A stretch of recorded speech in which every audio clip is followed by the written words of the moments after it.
Osiyo, it's how we say hello in Cherokee. I'm your host, Jennifer Lauren, at the Spider Gallery in Tahlequah, Oklahoma, where Cherokee artists can display their work.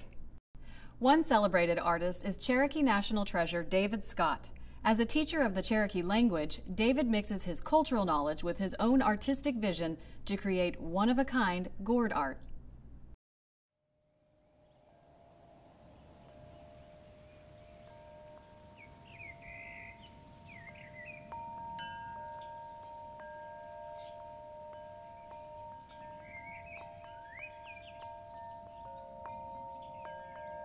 You know, a long time ago when I was growing up, my mom and dad and all their friends, they remembered and talked to each other about their Cherokee names. We all had Cherokee names. Like mine is Unanetla Telaktia. That's the way it used to be.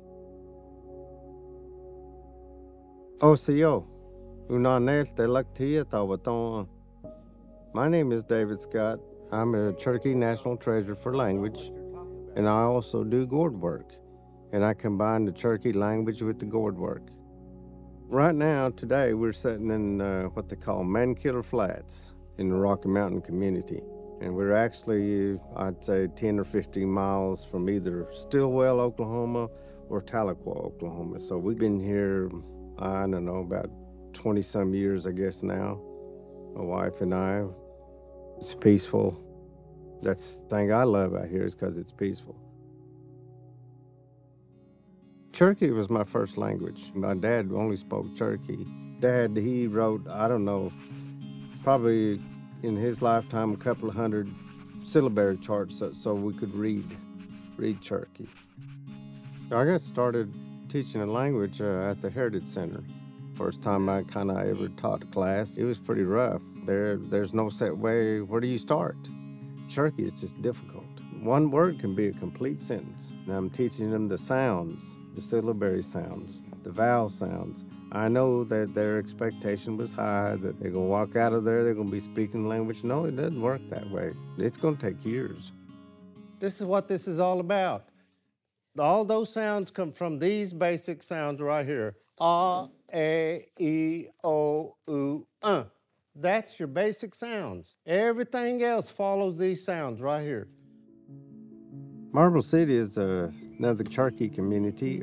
There's several of them around here, and we know most of the people down there. The one that's over the community building there, she asked us if we could do something, and that's what I came up with, language. I know they're not going to be speakers, but I can give you some tools that help you learn. What's that one? Ta-li. Ta-li. You're already speaking the language. Ta-li. Okay? You did good on that one. I started making gourds a little over 25, 30 years ago. I like the versatility of it. You know, you can put holes in them, you can draw on them, and if you don't like what you draw, you can erase it, start all over again. Even the paint. There's no limit to what you can do, except for, you know, you're limited by your imagination. I went to church and there was a lady there. She asked me, what are these? And I told her, well, I knew what they were. I said, they're gourds.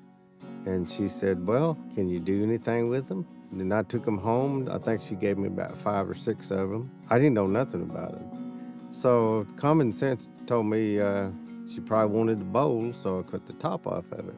I started using the pencil and come find out I had an eraser on hand that I could erase and start over. So that's the first time I realized that the gourds were real versatile and what I can do with them. And this one here, this is a dirty gourd. Look at all that stuff on there. That's where it's sitting out in the field and rotted and stuff. That has to come off before you can use it. Now just keep washing. See it coming off? Next thing I do is I'm gonna cut the top off of it. Sometimes when you cut it all the way through, it'll start cracking, popping. You think you've broken the gourd, but you haven't. And that's what the inside looks like. You got seeds, bunch of seeds. Just what the seeds look like. If you've seen the first piece I ever made to where I'm at today, you'll see the difference. There's a lot of things that I think I've done that no one else has done. That's my goal, and that's what's kept me, I think, getting better and better and better is the goal of trying to create something that no one's ever created. As I'm making this, I will turn this gourd probably about 1,000 times. It's not a perfect gourd, but once you paint it, it sure looks better than what it did when I started out. The building that I work in front of, that's where I do my cutting and stuff with the gourd. I do it in front of a building my father built. My father, I could say he could make anything. I thought, well, you know, I wish I could do that. And as time went by, and I thought, well, I can do that. I think I can do that. And that's how I got started.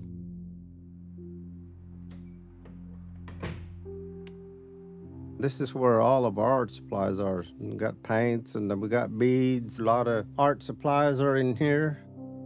Here are some of the things that my father made. This is a gun. It's a pistol. Everything's pretty well detailed. And that's just with the pocket knife. And here's another example. It's a violin. He played the violin, so he whittled out one. And this one was what amazed me more than anything was that he'd take a peach seed and he'd start whittling on it. And I think this is a possum. But anyway, I'm not as good as him for sure, but a lot of the influence came from him, and the talent to do this stuff just came from God. This gourd is my latest project that I worked on. What it is a gourd that has different symbols for the 4 directions. And the rest of these designs are my own creations. The cutouts, I'm kind of known for the cutouts. And the other thing new that I tried on this one is I've never seen it done before was that inlaying wire. I didn't know how it was going to turn out. I just learn as I go, and it come out pretty good. You know, one of the things about art is you're actually passing on the culture. It's kind of like a teaching tool. And the same thing with me and the language. I thought it's just another way of passing on the language. I just put it on my art. I just hope someone, you know, asks and says, hey, you know, what's this word mean? My goal is creating. That's where I like to be. When I'm sitting back there creating, I'm in my own little world. You know, it's peaceful, and I get to talk to the Lord when I'm back there. That's what I do. That's where I lose myself, I guess you could call it. It's just the creativity of making something. My goal is to make something that no one has ever done before. That's my goal.